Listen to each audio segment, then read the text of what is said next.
What is going on, everyone? It's Eli with Common Sense, and if you've been in the fragrance game for a while, chances are you have heard of a brand called Kingsgate Fragrances. And Drew over at Kingsgate Fragrances sent me a whole bunch of fragrances to talk about and to kind of review on the channel, and I gotta say, some of these, the quality are fantastic, and I cannot wait to talk about these. So if you're interested in fragrances and you want to check out some of these really cool dupes that are really good value and that smell absolutely fantastic, then stick around, make yourself comfortable, and let's jump right in.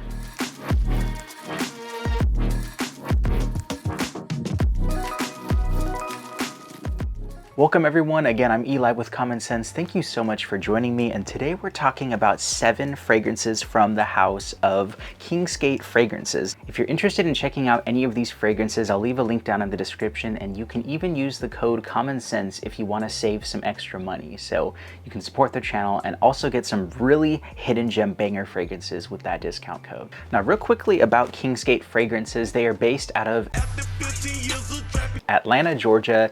They say that all of their raw materials are sourced by some of the best places, I think from Firmenich and also Givaudan, I think that's how you say it, but they use some of these really high quality ingredients. They go through a lot of quality control testing, and they pre-macerate all of their fragrances, so you're gonna smell good right off the bat. You're not gonna really have to let them sit on your shelf, so they do go through that process. And I gotta say, when I've been wearing these throughout my week, they've been hitting really hard. So this fragrance house definitely does cover some dupes of different fragrances. I do have a couple decants that I have compared to a couple of them, and they are very close. They are almost spot on, especially the last fragrance that I'm going to be talking about. They also do some hybrid fragrances as well, so they'll blend a couple different fragrance profiles, or if you're like me, you'll just take a couple of these smaller little decants, these travel size ones, layer them, and make your own compositions. But the first one we're looking at is called Don't Ask Why, and this one is supposed to be a YSL Y Le Parfum fragrance dupe. So this one, like all of the rest of them, are going to be extrait de parfum concentration, so they're going to be super oily, and they have this really cool kind of yellowy quality to the juice in them. But let's check out this fragrance. That's actually pretty dang nice. These decants are really high quality, and I like that the labels on them are actually metallic. You have that kind of gold flake in it, and they look and feel really nice. And whew, that is some strong fragrance. So that's definitely giving me the YSL Y Le Parfum vibe, and kind of a mix between some of the other YSL Y fragrances. It's got that really nice kind of sweet fougere quality to it, and you have that nice youthful quality. So I imagine that if you are a teen or somebody in your early 20s, this is going to be perfect, but it also has a little bit more of like some sage and some lavender in here that make it smell a little bit more mature. So if you're wanting to maybe take a step from the YSL Eau de Toilette, the Eau de Parfum, and then maybe step up and get this one. It still smells kind of soapy, kind of fruity, but at the same time, it's definitely kind of soapy fougere, and it has that really nice masculine quality to it. Yeah, I actually really like the tonka in here as well, and it definitely doesn't smell cheap. It smells like it's really smoothly blended, and I think some of that grapefruit and the other fruity notes in here definitely give it an energy, especially with some of that ginger. So yeah, this one I think is definitely a winner. The dry down definitely does get a little bit more mellow. You lose some of that freshness from the opening, but still it smells really youthful, kind of energetic, and it has that nice tonka fruity vibe, and this one smells really good. And that one is Don't Ask Why. Now the next one we're checking out is Gourmandia. Now this one is supposed to be a xerjoff italica fragrance dupe, and I gotta say, this one is one of my favorite ones along with the next one. It has such a beautiful creamy lactonic vanillic quality to it. It just smells very delicious. It's got a nice slightly bitter almond in there that gives it a nice creamy nuttiness, and this just smells like quality. This has got that milky presence. It's got that bourbon vanilla, and the toffee in there definitely do come off very strong. And yeah, it's been a while since I've smelled the actual xerjoff, but it definitely smells familiar. That just smells incredible. And then I also absolutely love to layer it with the next one. This one is Homage 1819, and this actually was a happy accident that I discovered this fragrance layering combo. All of these were packaged absolutely wonderfully. There was tons of bubble wrap in them, and there was just an issue with my shipping where they were a little bit rough with the box, and 2 of the little decants, they did break in transit, but it made the box smell absolutely fantastic. And even my family was like, "What is that fragrance that you ordered?" I'm like, Like, I don't know, they sent me a whole bunch of stuff, but the two that happened to break, the way that they blended together was absolutely breathtaking. The Homage 1819 has a really interesting grapefruit. It's kind of like a bitter citrus. It's got some green notes, some tobacco, and some cashmere wood, and just these really nice dense notes in there that blend really nicely with that nice rindy grapefruit, that kind of bitter green vibe. But something about the Gourmandia, the milkiness, the sweetness, the vanilla quality, the way they blended together was perfect. It was a match made in heaven, and I just absolutely love mixing these two fragrances together. God, that is so good. And I think these do work together really nicely because they do share some of the same notes. They have some of that sandalwood, some of the saffron, and some of the other just sweet vanillic notes. But yeah, I think the darkness of the Homage 1819, you know, with some of the rum and the ambergris and patchouli, I think they're perfect together. I would probably just get these two to start with because those are really nice. Of course, the light dies mid-recording. I've been saying that I'm gonna get a new light. I just have not done it yet. Oh well.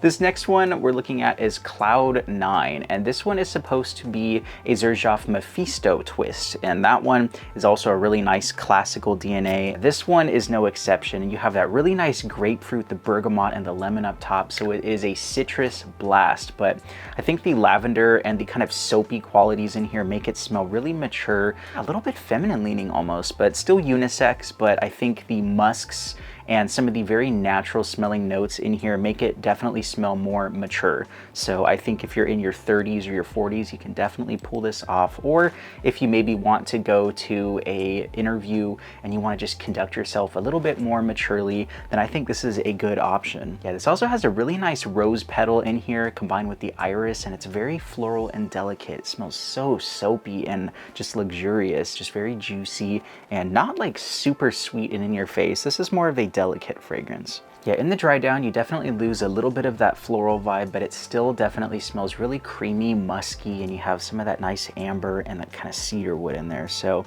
yeah, this is definitely an interesting one. And honestly, it's very high quality smelling. And again, it's a really nice, mature floral if you want to smell creamy and soapy with a little bit of that grapefruit and fruity vibe up top. So that's a really nice one. This next one, Solar, is a really interesting one. This one is kind of a hidden gem as well. This is going to be a twist on Terre de Hermes Eau Givree, and I have been wearing this one a little bit just on myself in passing and just kind of pick it up and spritz it on my wrist, and I love the way that this one smells on my skin. It's got that nice grapefruit, citron, and those really interesting fruity notes. There's almost like a bit of vetiver in here as well. I don't think it was listed, but it's a nice aquatic grapefruit, and it has just a really nice peppery woody quality in it that smells super high quality, and it definitely reminds me of that Terre de Hermes Eau Givree DNA. Yeah, it's that super bright and juicy grapefruit with a little bit of that pepper. It smells very Hermes-esque because they're masters of those really interesting grapefruit fougere vibes, and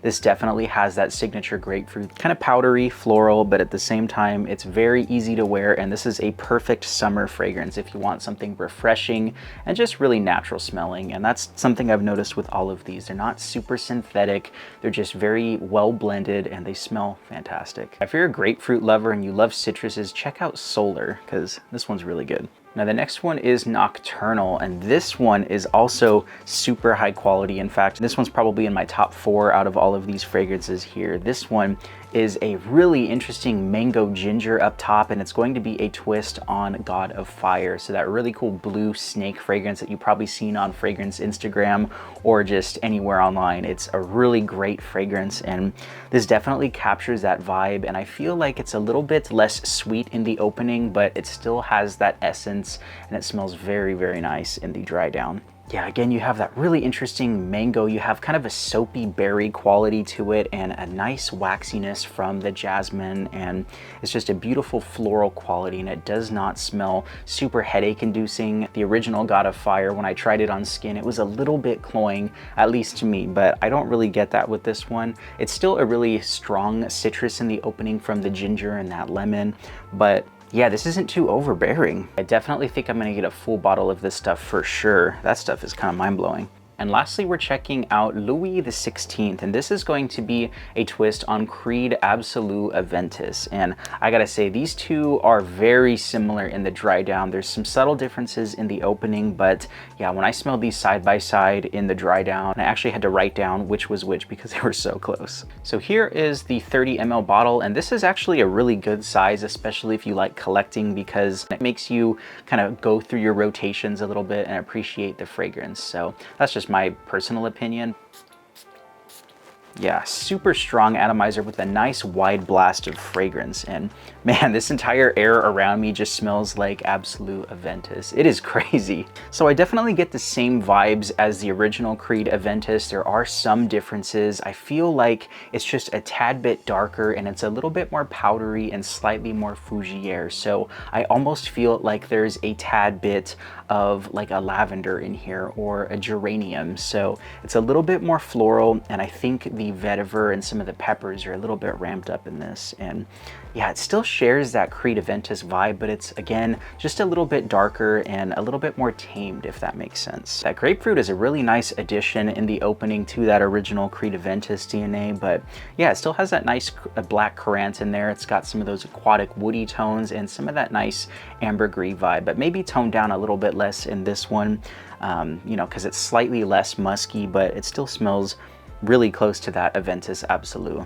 Now, when comparing these dry downs, I think the original Absolu Aventus, I think it smells a little bit darker, and I think the Louis XVI just has a little bit more of that fruity vibe, which I actually kind of like. I think the Absolu Aventus is a nice deviation, but again, it lacks a little bit of energy. It's a little bit more tamed, and I feel like it's not really 100% what Aventus is in my mind, where that's a really strong, citrusy, just in your face fragrance that just smells expensive. It does smell expensive, but it's just not, I don't know, I just feel like it lacks a little bit of energy. But I do love the Louis XVI, how it smells in the dry down and just throughout the entire lifetime of the fragrance. And I have worn this many times as my fragrance of the day and just kind of keep it with me because, you know, it lasts a really long time. And if I need to spray myself after work, I can still last another 9-10 hours after that, well into the early mornings. So yeah, this stuff is really good for the price. And that one is Louis XVI. Now, I didn't get a chance to try all of these on skin. I did most of them on the skin, and I want to say a lot of them lasted about 8 to 10 hours of longevity. So that's pretty dang good for these fragrances. All of these prices are very competitive. I believe you can get the 10-ounce travel size atomizers. I think you can get these for about 15 or 20 bucks, and the 30 ml bottles are about $30, and I think you get more towards that $50 mark for the 50 ml. But I think the sweet spot is definitely these 30 ml bottles. It gives you a chance to try out the fragrance. There's enough of it where you're not going to feel like you spent too much money on a travel atomizer. But again, these are also really well priced, so you can't really go wrong with either of these. But if I had to make a recommendation, I would definitely recommend getting the Gourmandia and the Homage 1819, so you can at least try that layering duo, because that is just pure fire. And I have had so many compliments wearing those two back to back, you know, probably about 3 or 4, I'd say, from family and friends. The Nocturnal is that really interesting grapefruit kind of mango vibe from the God of Fire, and it smells really tropical and just super high quality, and it's just a citrus lover's friend. And yeah, the last one, I think Louis XVI, is a really interesting take on that Creed Aventus DNA. It smells a little bit more powdery, a little bit more fougere, and I actually think it smells better than the Absolu Aventus. So that's just my personal opinion, but Drew, you're doing something right. So let me know down in the comments if you've tried any from Kingsgate Fragrances. Again, this is a really cool brand, and thank you again, Drew, for sending these over, because you really did put me onto some hidden gems, and I'm happy to recommend them to you guys as well. Thank you all so much for watching. I hope you have an amazing week. Stay safe out there. I'm Eli with Common Sense, and until the next time, bye-bye.